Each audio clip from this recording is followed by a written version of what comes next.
Happy Friday and welcome to the most hard-hitting, honest talk show about plastic surgery and medicine on the internet and beyond. We got a wild show for you today. First off, flesh-eating bacteria, what is it? I'm going to tell you and I'm going to show you some pictures that's going to make Sarah squeamish. Next, a plastic surgeon just got arrested for murder. The story is crazy. We're going to talk about.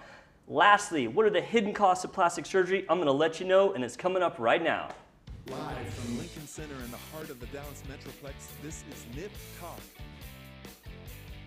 an honest and uncensored show about plastic surgery, health, beauty, and lifestyle with your host, plastic surgeon Dr. Bruce Hermann, and your co-host, entrepreneur and social media influencer Sarah Bennett.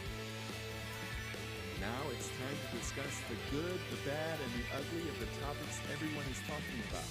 It's time for NipTalk.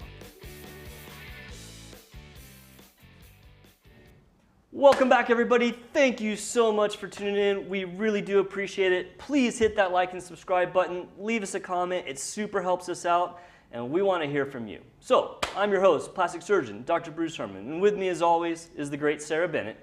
Hello. Hi, Sarah. And in the box is the man, the legend, Travis. We missed you last week. What's up, dude? What's going on? How are you? I'm good, man. It's good to see you. I heard you were real busy last week. Just a tad. Just yeah, a tad. Man. Well, you're in demand because obviously you're good at what you do. Nah, man. Not in demand. Just busy, I guess. Yeah, they're working you a lot up here, man. It's a good busy. studio up here. So awesome. Yeah, I've been busy too. In fact, man, I tell you, I never get stressed, but I've actually been a little stressed this week. I mean, just have so much going on. You guys know I'm trying to, I'm in the process of purchasing a building, which just generates a ton of paperwork, and then we're trying to start this new med spa business. Work's been busy. We got the show. I'm trying to help out the local politicians get elected with some videos and stuff. I've just been really kind of crazy busy. Now, I know we've been working on a few of those politician videos. Yeah, is it for Denton? We got some more today. It's for Argyle. It's a town. I know where Argyle is. Okay, so Argyle is a tiny little town right outside Denton. And what's crazy is it's kind of a unique place because it's very rural. All the property, we have a small property and we have 3 acres. And so there's these big open spaces and all these developers want to buy them up and make them into these cookie cutter neighborhoods. And the people that live there don't want that. They like Argyle to stay rural. And it's really neat because it kind of is wide open. There's horses and cows, but we're in the Metroplex. It's crazy. But what happens is, developers want to develop this land, which is zoned rural. So they have to kind of take over the town council and planning and zoning committee to do that. So my wife has been on town council for a while. She was mayor for a short time. She's kind of retiring, and so there's elections coming up to replace her spot and one other. So trying to get those guys get elected. So yeah, actually, Travis, as you said, we're doing some more videos later. After the show. Absolutely. That's fun. I hope that doesn't happen to my town that I live in. It's happening going north. I mean, I already know. Aubrey? Yeah, Aubrey's getting engulfed. Is that where you're at? Yeah, it's getting engulfed in. Yeah, I mean, those little towns, need to be aware because developers will actually put candidates on town councils and planning and zoning that will do what they want to do, totally against what the people want. I mean, it's malicious, man. I could have a whole talk show about it just because I've been so involved in it. But yeah, anyway, so hopefully our guys will win. We haven't lost an election since I've been involved with it. So, and I'm not saying that's because of me. I do the social media, so I do help out a lot. And I write speeches and help them make little commercials and stuff. But hopefully use ChatGPT to help you. I use ChatGPT almost daily now. I really, really do. ChatGPT. I know. I wish it would run. I need to get access to it because Dude, you can just sign up. If I had it, I'd be like, Dude, can you fix my life? My wife was please? giving you grief because remember the day we were talking about, or you were talking about how you couldn't do it, and I told my wife, I was like, you should go do it. Sarah said that there's a sign up, and she instantly got on. I was like, I'm gonna tell Sarah that you figured it out. I'll help you. It must have been on a night when everybody was bored. It could be, yeah. Sometimes it sees a lot of surge, yeah. So maybe it was ChatGPT saying no to you, personally. Yeah, ChatGPT knows who you are. We're not letting this kind of people. She's a little sus. We don't want her on here. Have you used it, Travis? No, I have not. You should check it out, man. I'm telling you, it's the biggest thing since the internet. I cannot keep telling people that enough. I have been seeing the whispers of Elon Musk and other tech developers saying we need to slow down on the development of it. I've seen it. Crazy. It's a brave new world out there. And South Park wrote a whole episode using ChatGPT. Yeah.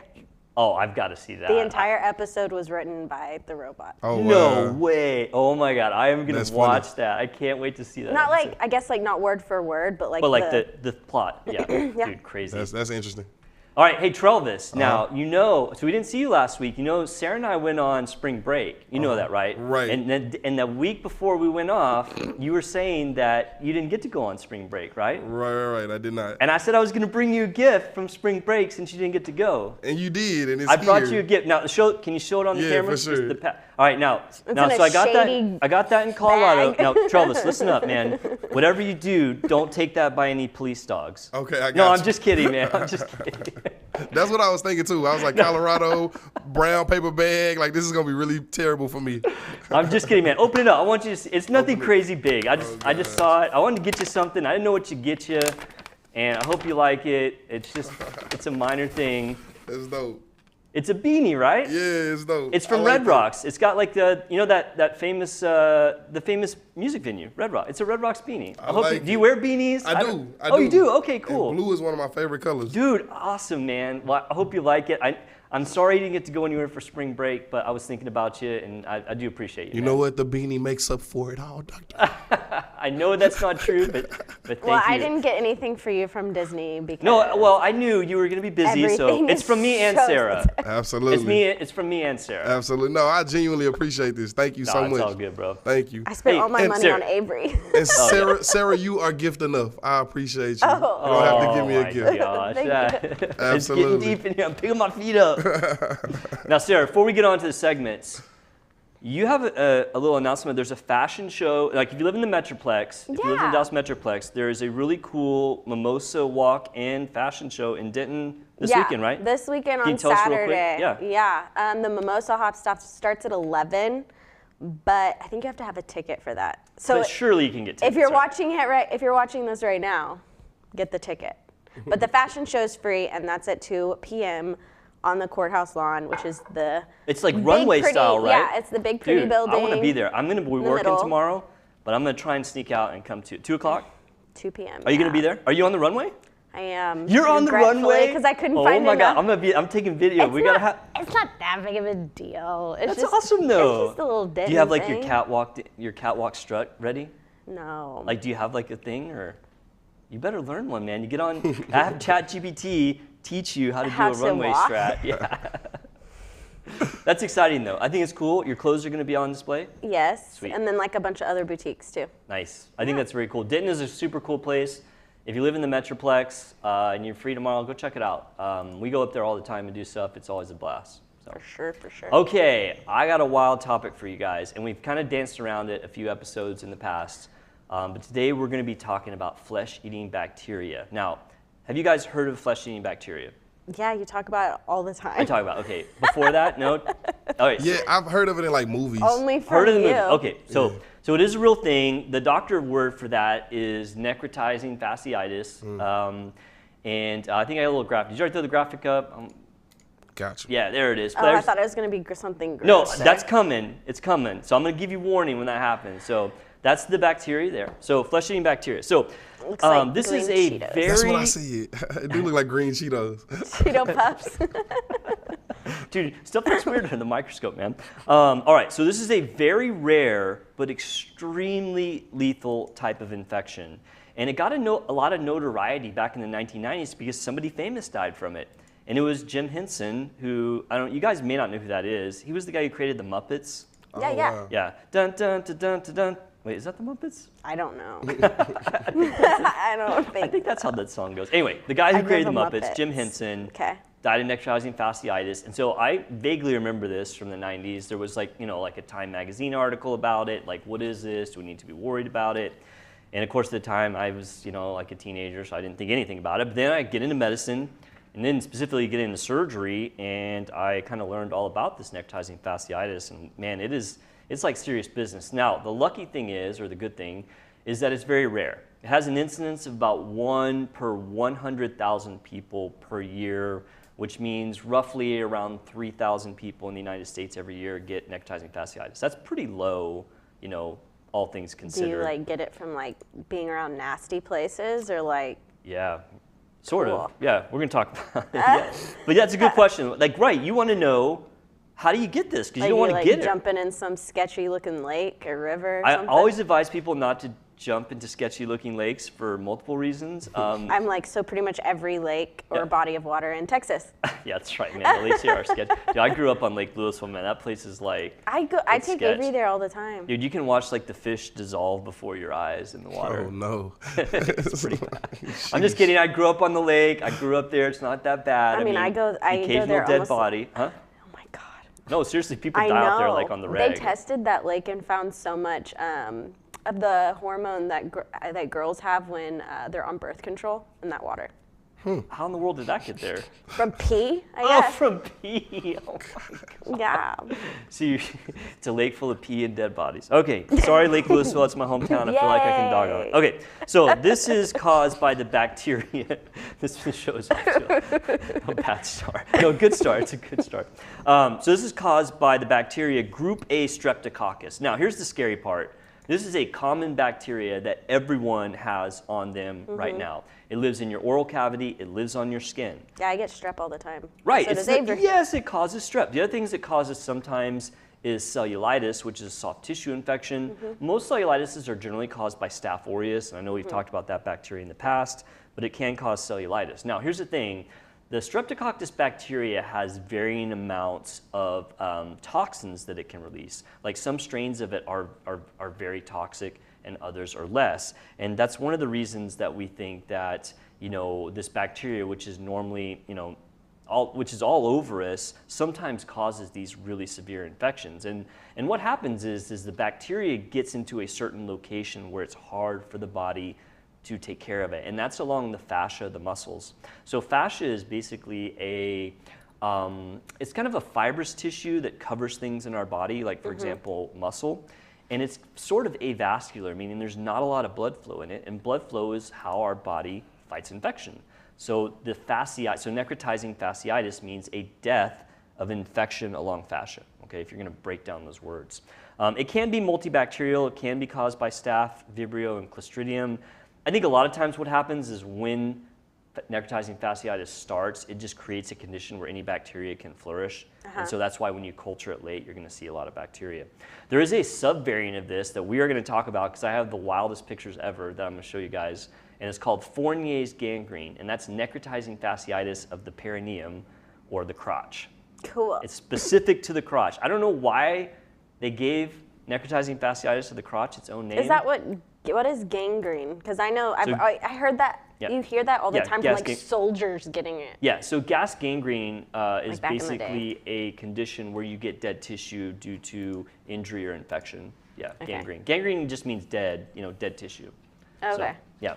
All right, so how does this thing present, right? Because you don't want to have necrotizing fasciitis, and I will tell you that it is very, very lethal. In the past, I always said that the mortality rate for this was about 50%, meaning, if you get necrotizing fasciitis, it's a coin flip whether you live or die. Now, there's a lot of factors that go into that. For example, if you get necrotizing fasciitis, you're at home and you don't seek treatment, and your death rate is 100%. 100%. You can't survive this without enormous amounts of medical intervention. When I looked at the data, the number I got was like 30% mortality rate, and I think that number is specific to if you get to the hospital with it, what's your mortality rate. So I think the overall mortality rate does really stand around 50% because a lot of people present really late to where there's not that much to do. So because this thing is so lethal, you really want to know if you might have it. Now, not to make hypochondriacs out of all you guys here in the studio and all you people watching, it is really rare, okay? But there are some hallmark symptoms of necrotizing fasciitis that really kind of distinguish it from other infections. And there's two things. One, it is rapidly progressing. This is an infection that you will see a spot that's red, and you come back an hour later and it's this big, and you come back another hour later and it's this big. This stuff progresses like almost to the point that you can visually see it, which is very unusual for infections. Most infections are more slow and insidious. The other thing that really distinguishes necrotizing fasciitis is a term called pain out of proportion, which means that if someone has necrotizing fasciitis and it's just starting, and you go and you touch it, they will scream. It is very, very painful because the infection is along the muscle, versus most soft tissue infections, which are more superficial, They might be sore, but they're not to the point where you would be screaming if somebody touched it. So rapidly progressing, pain out of proportion. The other thing that's really hallmark for necrotizing fasciitis is really unusual appearances of the skin. And I got an awesome picture I'm going to show you guys in a minute, but I'm going to like warn everybody before we do that.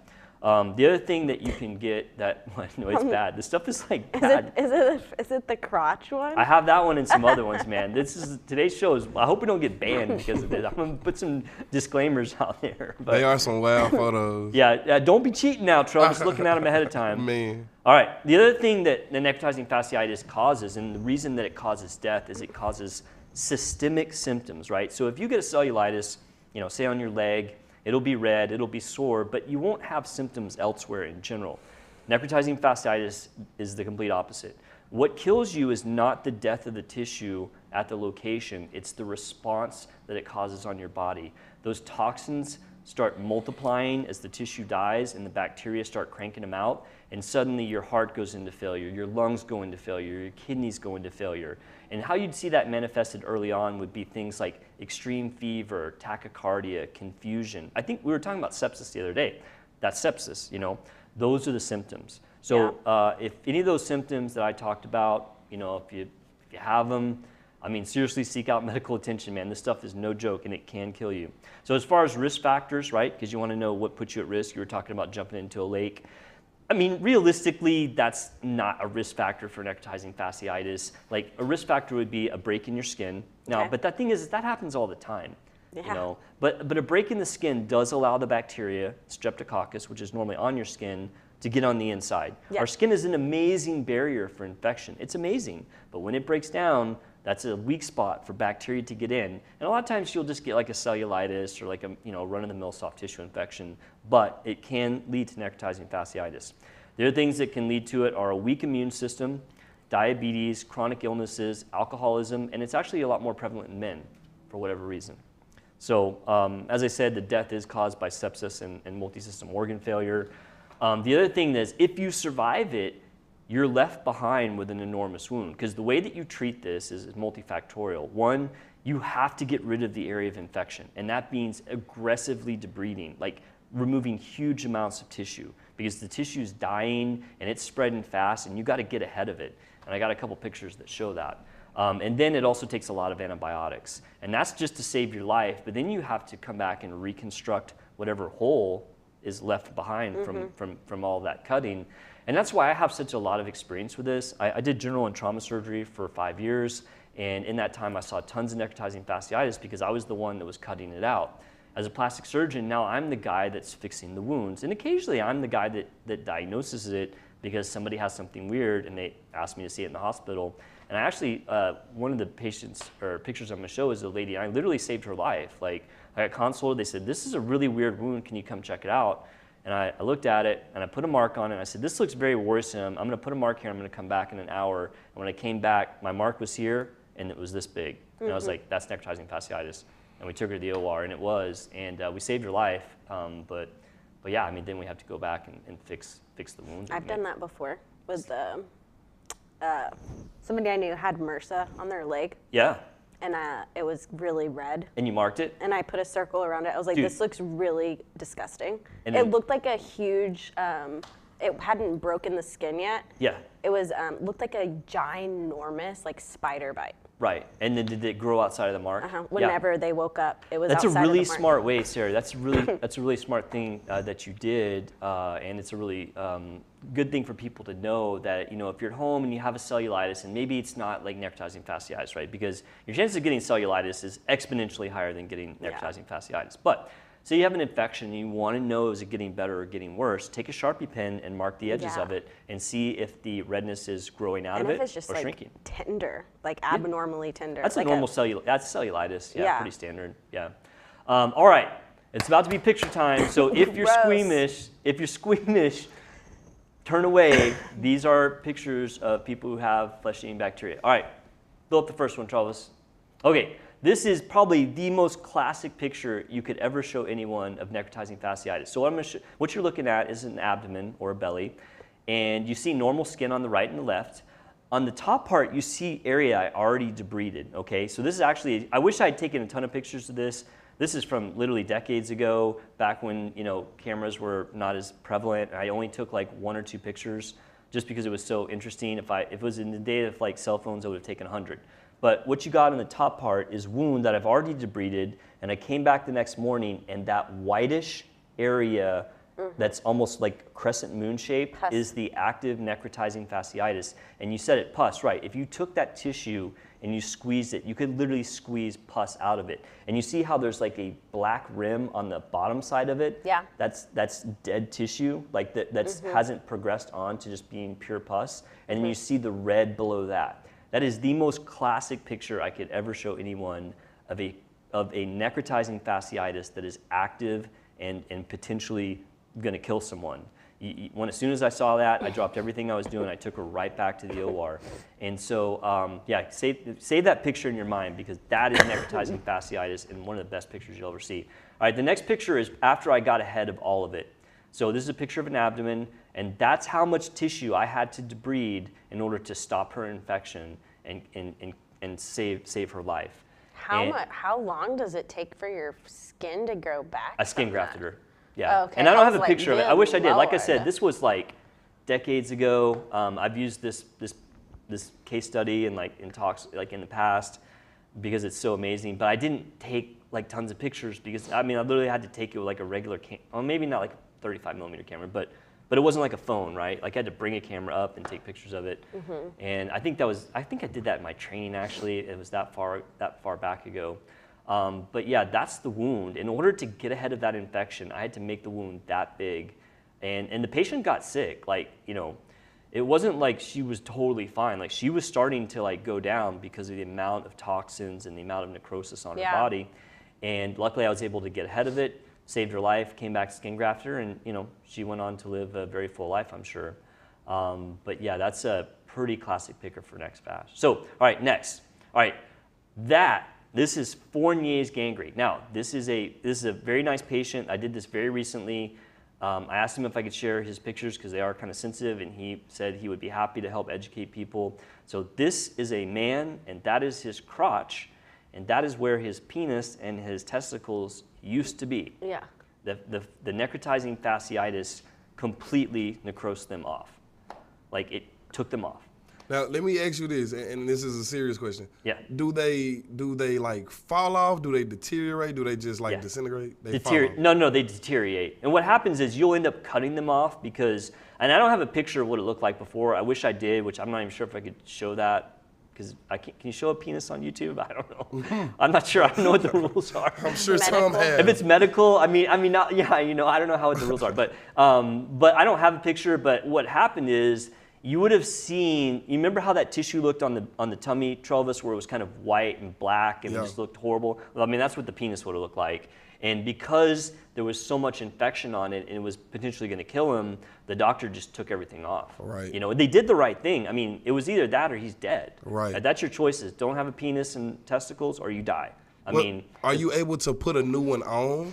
Well, that is a fantastic question, Travis. Technically, we can recreate penises. It is a super extremely complex surgery. Wow. Because then you're having to reroute things like your urethra and all of that. Yeah, now, here's the thing. He has to use like a bag to So pee. here's the thing. Great question. He is actually a diabetic. He's in end-stage renal disease, and he makes no urine. Oh, wow. He's on dialysis. Yeah. That would have made it much more difficult if he was still making urine, because then you got to figure out what to do with the urine flow. But what we would have done is what's called a suprapubic catheter, and basically put a catheter through his skin into his bladder. But he didn't make urine, and that made this a lot easier to deal with. And so this guy is an older gentleman, elderly. I don't want to say his exact age, but he's an elderly gentleman. And he had no interest in trying to reconstruct a penis. Sure. This guy is, a great guy, but a little later in life, he's got a lot of medical issues. He just wanted to have this wound dealt with, and so this showed up to the place where I do all my wound clinics, Horizon Medical Center. We see the hardest of the hard wounds, and no one had a plan for what to do. So I was like, okay, I got this. I can take care of this. So my plan was to debride this wound up, get it clean, get it to start contracting down, and close it. All right. So show the next picture.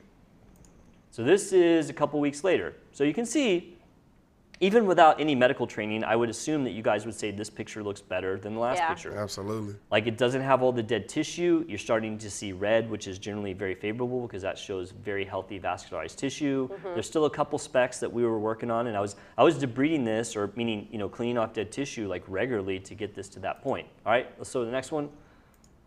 All right, man, this thing's really starting to shrink down. At this point, we're using a vacuum dressing, which is a newer type of dressing in the past 20 years, which is very effective at creating new tissue growth and closing down wounds. And you see it's working really, really well. Like the wound looks healthy, the wound is shrinking. Let's go to the next one, Travis. Oh, that's it. I closed it. There we go. So I closed him up. Now this is a man, not a woman. I know it might, all right, censors on social media. This is not a naked woman's crotch. This is a man who has had reconstructive surgery to close a very massive wound, and it's all closed up. I mean, yeah, granted, he doesn't have a penis or testicles anymore, but I mean, at his age, that was not his main concern. He just wanted to kind of live out the rest of his life and survive, and we took care of the problem. Now, one question I have: when you have the wound, how it was, like, in the progressive stages that it was, you can't put pants on. What do you do? Like, do you have to cover it? Are you able to put? This guy was in a facility. He was in a long-term facility where I work for about 2 months to get that all fixed up. Ah, okay. Yeah. So he stayed there. And he stayed there. Just wore a gown or something? Yeah, he wears a gown. Yeah, it's like a hospital gown. Yeah, for sure. Yeah, because that wound would be a little complex to send him out. Like, he had a lot of issues. Like, sadly, this guy was not even from Texas. He was from another state. He was in here for some family event, and he got necrotizing fasciitis just randomly, ended up, in an ER, and then, 3 months go by before he's even able to go back home. That is so scary. That is. Crazy stuff, right? Now, he does have risk factors. He's male. Okay. He's diabetic. And he's old. He has chronic illnesses, right? So he is a big-time setup for Fournier's gangrene or necrotizing fasciitis. Now, that doesn't mean that every person with those problems gets that, right? Because there's only about 3,000 cases a year in the United States. I'm just more interested in like things. Tell me. Like things you're not supposed, like things you're supposed to avoid. Man, I'll tell you, it's like trying to prepare for like an asteroid strike, right? Yeah. I mean, how do you prepare yourself to not get hit by a meteor? I mean, you can't. It's hard to do. It's just, if it happens, you have to recognize it and say, okay, these symptoms are not right. Like, I shouldn't have this much pain. This redness shouldn't be spreading that fast. I need to get to a doctor. Yeah. Real quick, too, Dr. Herman, Betty Belcher. Hey, Betty. Yeah, we love you, Betty. Tapping in, I think, on Facebook. Oh, hi, Betty. She's awesome. She's got so many compliments after seeing you, and you're the best. Oh, that's really sweet. We love her. Indeed. She is a very nice person that, as she has said, has come to our office, and we really cherish her and really appreciate you watching, Betty. Thank you so much. You're great. Absolutely. Chris Helms on YouTube says, well, this sounds horrible. Dude, it is horrible, man. You don't want to get necrotizing fasciitis. Some pretty life-changing stuff right there. Yeah, I have another patient that I don't have her pictures, and honestly, she probably would let me use them. I just haven't seen her in a long time. Another patient I had was out of the country, got necrotizing fasciitis in a foreign country, and they, I'm always nervous about medical care outside of the United States, especially in smaller countries, but they did save her life, and when she came back to the United States, she had a massive wound, and she was not the most petite person ever, and so when I say the descriptions of the wound, you'd be like, how could she have it? Her wound was about this wide, about this long, about that wide, and about this deep. Like literally like the size of like a fish tank. It was massive, and she did not want to have surgery. She just wanted to heal that wound, naturally without trying to do a flap or something complex. And it took us over a year to get her wound healed. Over a year from necrotizing fasciitis. And we did, and she's all healed up at this point. But man, it was literally a year of her life just healing a wound from necrotizing fasciitis. That's so weird. Crazy stuff, right? Isn't it? It is. It really is. It's wild, man. Like I said, remember those symptoms: rapidly progressing, pain out of proportion, really weird skin. If you have those symptoms, don't be alarmed, but go to the ER and have somebody look at it. So anyway, necrotizing fasciitis, good topic, right? Great topic. Love That's it. Good information. All right, now going on to the second segment, which is equally wild, but in a very sad and just mystifying way. We have the story from this past week of the plastic surgeon who got arrested for murder. Did you guys hear about this? I haven't heard about this one. Oh my gosh, yep. So we got it. Throw him up there, Travis. Arrested for murder. All right. From where? Now all this stuff is allegedly. Oh, where did it happen? Tell me. Florida. Bang! She knew it. Good Lord. She knew it. Hey, where's our list? We have a list of like, Maybe it's because they eat too much alligator, they eat that. Florida, stop eating all those crocodiles because it's really messing you guys up. Like, what are they doing? I don't know. Man, this story blows my mind just because, and I have a lot I want to talk about this, so I hope you guys are ready to like help me figure this out. Now, this is all allegedly. This guy was arrested for murder for allegedly killing somebody. His name is Dr. Tomas Kosowski. He's 44 and a graduate of Dartmouth. Murderer. I'm just kidding. That's a good school, man. Dartmouth, man, great school up in New Hampshire. Love New Hampshire, by the way. Live free or die. Okay, so he is accused of murdering attorney Stephen Kazi, and it's terrible. Like, I don't want to make fun. I don't want to laugh about that. Like, someone died here, and he was a lawyer, and this lawyer was representing the plastic surgery practice that this surgeon was suing. It's bizarre, right? So it was the Laufer Institute of Plastic Surgery in I think Clearwater, Florida, or somewhere around that location. And this plastic surgeon was suing them. And if I remember correctly from the articles, he was suing them because he said that their billing person didn't bill properly, and it caused this guy to get a lot of negative feedback online, and it ruined his career. And so he was suing them for some, monetary amount, because of his perceived wrongdoing through the company. And this guy that was murdered, allegedly by him, was the lawyer for the defense. Okay. Yeah, okay. Got it. I mean, I had to kind of draw that out to kind of figure it out. So this is just crazy. So what they have, and why they think this guy did it is they have surveillance video of the law office where this guy works. And there's a video that shows this surgeon walking in at like 8 in the morning, and he's carrying a giant box and a duffel bag or a backpack.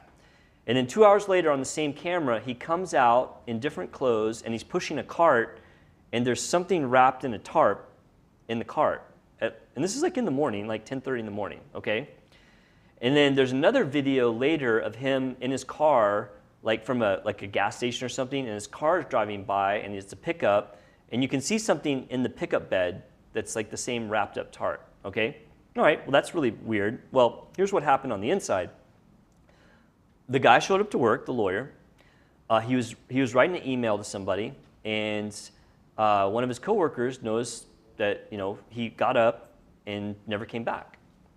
And so the guy's like, well, that's weird. Where's, Mr. Kazi, the lawyer? And he goes into the bathroom and he sees pools of blood.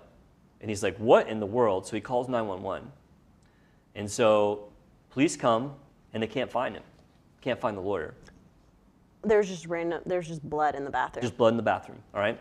So the police do their police work, and somehow ID this guy, I assume from the video, and they go to his house. And I guess this is like the next day or the day after. Okay. And in his car, they find blood, and they find fibers from the crime scene. And they also found a bag that contained a ballistic vest, so a bulletproof vest with blood on it, a mask, taser, brass knuckles, duct tape, and IV sedatives. So they found all this stuff in his bag. And they can't find a body. There's no body. I know where it is. Where do you think it is? In the swamp. You think so? Alligator. I was going to talk about that. Crocodiles got it. So they arrested this guy, and based on the evidence as reported by the news, it is a little worrisome that this plastic surgeon killed this guy. Yeah, that's. I don't know what to say. I want to talk about this because I'm not sure what we can learn from this, but it just blows my mind that. This guy had to be mentally unstable, right? Obviously, if you're going to kill somebody. Do people that with your you do have a type of power, really? In terms a of knowledge power, you think, or that, what? and when you say you're a doctor, people immediately look to you as a leader in some ways. Yeah. So it's I feel like people should have like some type of mental evaluation. Yes. Like if you like Sarah thinks all doctors need a mental evaluation, and I agree with her. Like No, I I'm just feel kidding, like yeah. I'm not like, oh, you're depressed, so you can't be a doctor. Like, no, you're a danger to society. Right, because You remember can't be Dr. Death and the guy that was spiking the IV bags with the paralytic. Because y'all have Crazy to face stuff. a lot of moral difficulties a lot of the times, and y'all are in charge of people's lives. So it's like, here's the part I don't understand, right? it's crazy that somebody would do that. I get that this guy is suing this company because he thinks he got wrong. Like for like a slander kind of thing. Or like a mismanagement that causes him to have issues with his career. I mean, I get that, right? You're upset about that, but I mean. But how would killing the lawyer make how his does career any better? How does that make it any better? Like, it doesn't fix that problem. Like, he's just the lawyer. Like, if he dies, they're gonna replace him with another lawyer. It doesn't. It doesn't stop this from happening. So like, I don't know if maybe this was like malicious thing. Like maybe the lawyer really made him angry, and he's like, okay, well, Had to be more personal than we think. Right, it has to be more personal than from business. But then that's just weird too. I mean, isn't that usually how murder is? It seems superficial at the beginning, like it's for this, but it's usually here's the thing that I personal. have and this might be the wrong way to think about things, but to me, this guy's a plastic surgeon, right? He could pack up his crap, leave Florida, go to a different state, and get a job being a plastic surgeon and live like an amazing life. Like, why would you do all this? It doesn't make sense. Yeah. I just don't understand it. I mean, I get it, like, if you're desperate, like, say you have no other options and you have to win this lawsuit. Yeah, did this guy have a family or anything? The plastic surgeon? That's a great question. It didn't mention anything about a family. Maybe his ego. Maybe his ego? Yeah. Oh yeah, his family is his ego. Maybe. I mean, that's a great point, Charles. I mean, maybe it was an ego thing that, I mean, surgeons historically are very, egocentric and narcissistic. Oh, absolutely. I mean, without question. And so, no, it's not. I mean, it's not a joke. Like, I mean, no, I know. I mean, and honestly, you have to a certain degree, have that type A personality. Yeah. If you're going to be a surgeon, because literally. Well, historically, most careers that have that type of power aspect to it, police officers, right? Anybody that wears a uniform. That type of, that when they're given a lot of power, they have that type of mindset. Yeah, I get what you're saying. Like it kind of follows the job almost. Like you almost get corrupted by the job in a way. So in some cases, not all, of course, because you can't put a jacket on everybody. But in some cases, you can. And I will you're a surgeon, but I'm sure I will say this about surgeons. Like when you're is. when you're in an OR setting and when you're running a team, and my life is not this anymore, but when you're say a general surgeon or a trauma surgeon, your decisions are life or death, and people look to you to make decisions, and when you say jump, a leader, they need to say how high, because whether or not they do their job could be the difference in life or death. I mean, it's sort of like a general in the military or something, right? Yeah. And so I wonder if for some surgeons, when they get out into the non-medical, parts of their life, that if people don't respond to that, they take it personally, because they're used to people just being, okay, I'll do whatever you want, and that's not reality. Yeah. Right. And so maybe that affects them, and you're right, it could be a more kind of psychological thing. Yeah, and obviously not all people that have jobs as leaders. Right, or psychopaths. No, I get it, but I'm just, we're just talking it through. It's how does this happen? Why did this happen? It doesn't make sense. As I said, this guy's a plastic surgeon. He could have gone to another state and, got a job making good money. Yeah, he could have just, not murdered somebody. He could have just not murdered someone, right? And so, and then the other thing too is, how does this guy think he's not going to get caught? I mean, I always wondered. And he did it in some, in a office. Where in the there's middle of the day. Secretary. Right. I mean, I just don't get it because, That's weird. I always wondered, and this is a very kind of dark thing to think, it's would a surgeon or say a doctor make a good, serial killer? You ever watch Dexter? I've heard about it, but I haven't watched it. So Dexter was it was on HBO, right? Showtime, but yes, it was a show about a blood splatter analyst who was a serial killer. Now in the show, he would only kill bad people to make it, more palatable, but I always wondered to a certain degree, would like a doctor or surgeon be a good serial killer? I mean, they do know a lot. They're very especially surgeons are extremely methodical. I mean, everything I do is planned out steps in advance because that's just how I think as a surgeon. Yeah. And so would that make, someone good at getting away with murder? I mean, it's a very interesting question. This guy, obviously not. I mean, he did it in broad daylight. And he left a pool of blood. Public bathroom. I mean, they're obviously going to track back to him. Yeah. Because, if someone gets killed, it's like, okay, who benefits from this person getting killed? His name's going to be on the top 5. I mean, I don't understand any of it. Sketch. Yeah. It's probably just a moment of reaction, didn't think it through, and just. Well, you would say that, Trovis, but he had a whole box of I'm going to kill somebody's stuff. I mean, he had to go buy that. He had to go buy those things, right? I mean, this was like. I wonder how long his "I'm going to kill somebody" box was sitting in his closet before he was like, "It's time." It's time. I don't know, man. There's just so much to unpack here, and it's really sad. I feel bad for the lawyer and his family. I mean, obviously, it's a terrible tragedy, and. I just don't know what to say about it. I just chalked it up to people are messed up. Yeah, I want to learn more about who this guy is. I'll keep tabs on this story and see if anything else pops up about it. To me, it doesn't make a lot of sense, and I'm not saying that to say that this guy's innocent or I'm not saying he's innocent or guilty. I'm just reporting what allegedly happened. But I mean, it looks pretty bad, and I don't Hopefully some it. kind of justice gets served for the family. Well, it's Florida, man. I mean, they serve justice up pretty quick down there. Sure. It's like Texas. So I'm sure. I'm sure they'll figure it out. But sheesh. So yeah, thoughts for the family. That's terrible. That is. All right, that was kind of a depressing story, man. I'm even more depressed than when I was preparing for it. Well, a lot of. We didn't unpack anything. A lot of depressing things happened since the last time we had our show, I think. Facts. Sometimes you got to get a little real. You know what I'm saying? I know, true, right? It's cool with the fun and fluff. The shooting thing, yeah. Yeah, for those babies. I know, man. Dude, that's just a whole nother thing. When I was dropping Avery off at school, I was like, it's just what?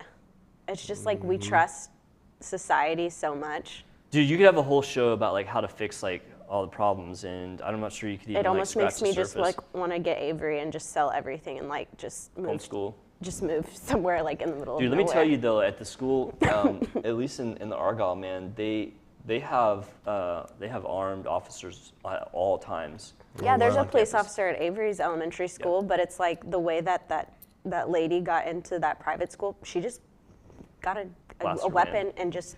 I think part of the issue is that was a very small kind of private church school, and so they didn't have public police officers. That's why they had. I know, at the schools, they're serious in the town that I'm at about security. You can't just go up to the school, and you can only go in one way. Yeah. And there's an armed person at that. I don't know if all the schools ever have that. Yeah. I think they need it. I was reading an article that said it would only cost $4 billion to put a SWAT person at every school every day in America for the entire year. I was like, dude, why don't they do that? I don't get it. I don't want to get more depressed. All right, I know. That is a totally depressing story. But also not also to be depressing. But did you hear about the lady? I forget where she's from, but she's in charge of a police department, and she was smuggling fentanyl. No, I'm gonna have to look into that. Send me a link. We've talked about fentanyl an before. old white lady smuggling fentanyl. What? And she was in charge of a police station. I want to hear about that. Fentanyl's a hot topic, man. We could talk about that a lot because it's a big problem. Sheesh. The number of deaths from fentanyl in 2022 was more than gunshots and car crashes combined. Just fentanyl deaths. Is it? And it's because people are buying drugs with it, just laced with it. Yes. Or they're just everything. fentanyl in my face. Oh. Yeah, everything. We're gonna retouch on that one. Okay, my last topic is not quite as depressing as the first two. Let's hear it. All right. Now this comes from sometimes I go with segments based on what do people ask me in the office, or what do people ask me on social media. And this came from a question on social media, and I wish I could remember who sent me this. It wasn't just the other day, it was a little bit while back. And it was talking about the costs of plastic surgery.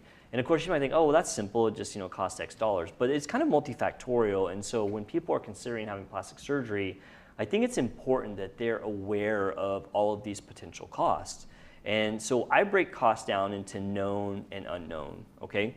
And so just kind of going over them. So what are the known costs if you want to have plastic surgery? Well, first off would be the surgeon fee. To me, that's usually the biggest fee, right? Because their surgeon is going to get a fee for doing your surgery, and that does tend to be the highest part of it. So that's something that you will find out when you go talk to your surgeon. My fee is X amount. Okay, pretty straightforward. Okay, what else? Well, there's the facility fee, right? You gotta have your surgery somewhere, and sometimes that's a surgery center, sometimes it's a office OR, and there's going to be a fee for that. So you're going to want to know what that is. Then anesthesia. Generally, there's an anesthesiologist involved. That person's going to get a fee, right? And so, for example, anesthesia fee might be $500, something like that. Just depends on the length of the case. Facility fee might be $1,000. Surgeon fees is going to be a big one that usually runs in the thousands of dollars. Next is going to be any implants or devices. So breast implants. Breast implants cost money. So if you're getting breast augmentation, you've got to factor in how much the implants cost. So those 4 things, along with ancillary stuff such as bras, binders, and whatnot, generally make up the very obvious costs of having surgery. And if you're going to go have a consult, your doctor should break down that stuff with you very clearly so that you see this is what I'm being charged and that's why I'm being charged this amount. Okay, but what else is there, right? Because there can be stuff after that. So you have to think of how much time off work am I going to need, right? I mean, if you're not working, you're not making money. And if you have surgery, generally you got to take time off work. Or you might have restrictions for how much activity you can do, which would also affect whether or not you can work. So you need to talk with your doctor and say, how much time am I going to be off work? And what are my restrictions that might affect my job? Because that is going to indirectly cost you money, right? Next are any medications, right? If you're going to have surgery, you're going to need things like pain medication. If you're getting implants, you're probably going to need antibiotics. You might need nausea medications, and sometimes your insurance will pay that, and most of the time they will, even if you're having a cosmetic surgery. But there are fees for that, and it all starts to add up. So those would be the known costs that you would have to consider if you were having plastic surgery. But here's the kicker. And this is why I think that it's not a great idea for people to have plastic surgery if they have to scrape like every last dime together to do it.